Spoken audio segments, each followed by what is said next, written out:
astronomers in observatories in the Caucasus Mountains would see these objects flying horizontally from west to east, crescent-shaped, heading toward the east. For reasons unknown at the time, the government allowed press coverage and independent study of the sightings. Felix Ziegel was granted permission to form a government-sanctioned investigative committee made up of over 200 scientific and military experts.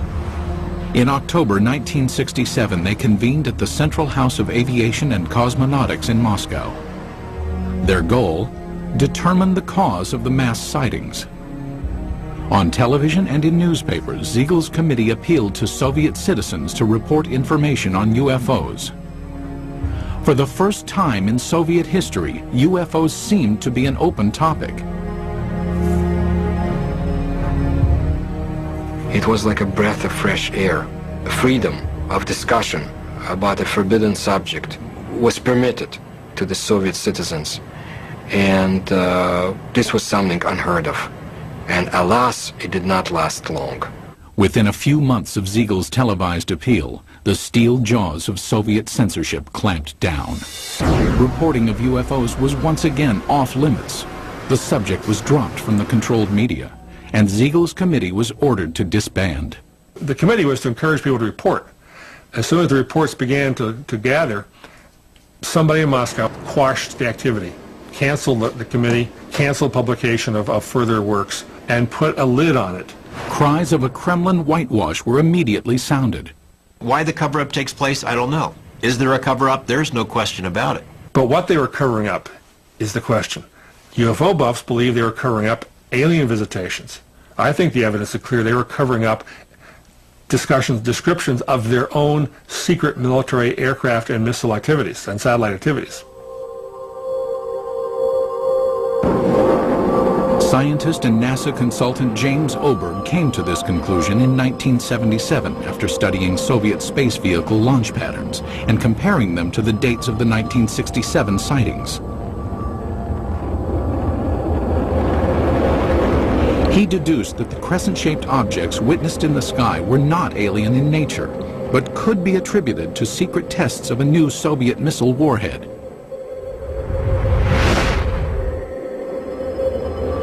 People in the area saw the rockets, especially at night, saw the streamers, the contrails in the sky, even heard the rockets. They were told by the government that there was nothing there, that it was not anything ours. It became a UFO phenomenon. Later dubbed by the Pentagon as a fractional orbital bombardment system, the Soviets had good reason to keep the tests secret.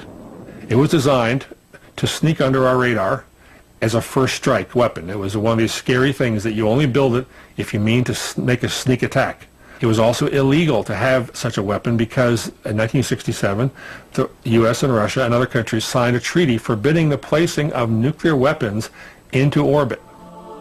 But why, after crushing public dissemination of UFO information for years, did the government briefly loosen its restrictions in 1967?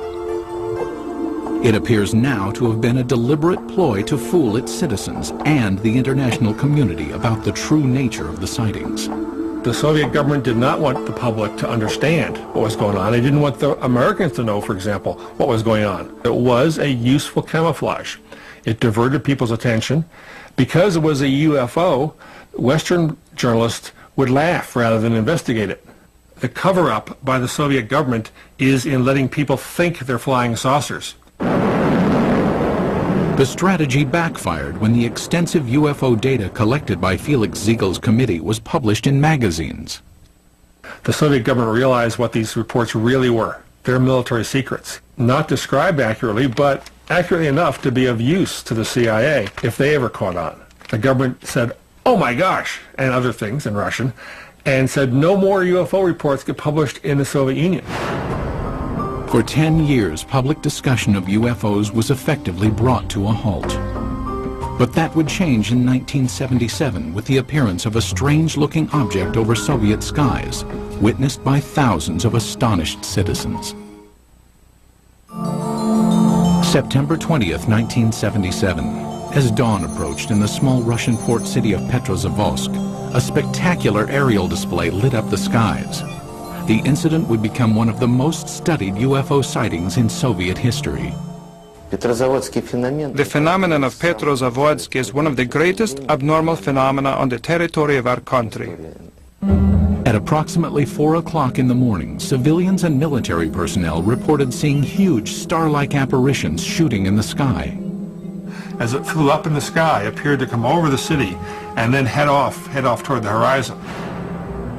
People who were out in the streets of the town saw this blazing jellyfish streaming tentacles down from the saucer-shaped bright core. The impressive display lasted approximately 10 minutes. Witnesses claimed that a host of strange occurrences on the ground accompanied the sighting. They reported all sorts of phenomena. They smelled ozone, computers were crashing, drivers lost control of their vehicles and went into ditches. Perhaps the phenomenon most difficult to explain was the appearance of finely glazed holes in glass windows and rocks around the city. There is no explanation for this fact, but the connection is direct by the time parameters. There had been no holes before the event, and then they appeared. Witnessed by thousands, the aerial display above Petrozavodsk was impossible to refute. While the sighting remained a mystery to Soviet citizens, NASA consultant James Oberg quickly discovered its origins. Because of my connection with the space program and my knowledge of satellites and rockets, I was able to find out within a matter of hours. There was a rocket launching that morning from a secret space center north of Moscow at precisely the time people were seeing this UFO. The jellyfish-like display was triggered by the launch of the Cosmos 955 spy satellite. As the rocket engine contrails were backlit by the rising morning sun, it produced the tentacle effect observed by witnesses. So this what they call basically the smoking gun of Soviet ufology. They call it a Medusa, or jellyfish UFO, because it was streamers of light coming down from the streamers in the rocket engines of the rocket, as it turned out. As with previous mass sightings, the government had ample reason to keep the truth hidden from Soviet citizens. The satellite was launched from a secret military space center called Plesetsk, one of several undisclosed missile bases scattered throughout the Soviet Union.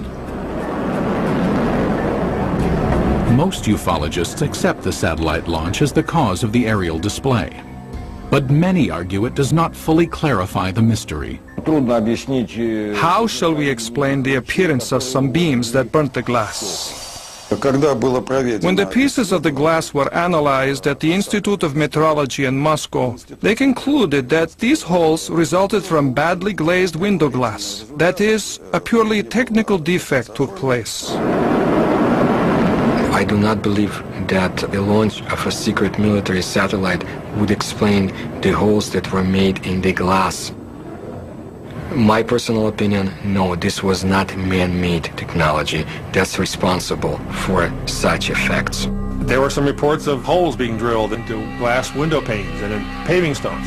I saw those reports. I can't explain it. And all these sorts of additional phenomena, these additional reports, are typical of what happens when people see a very sudden, shocking sight in the sky and look around them for corroborative evidence. Most of the time, it's irrelevant, independent, and sometimes even imaginary. While the mysterious holes might never be fully explained, the Petrozavodsk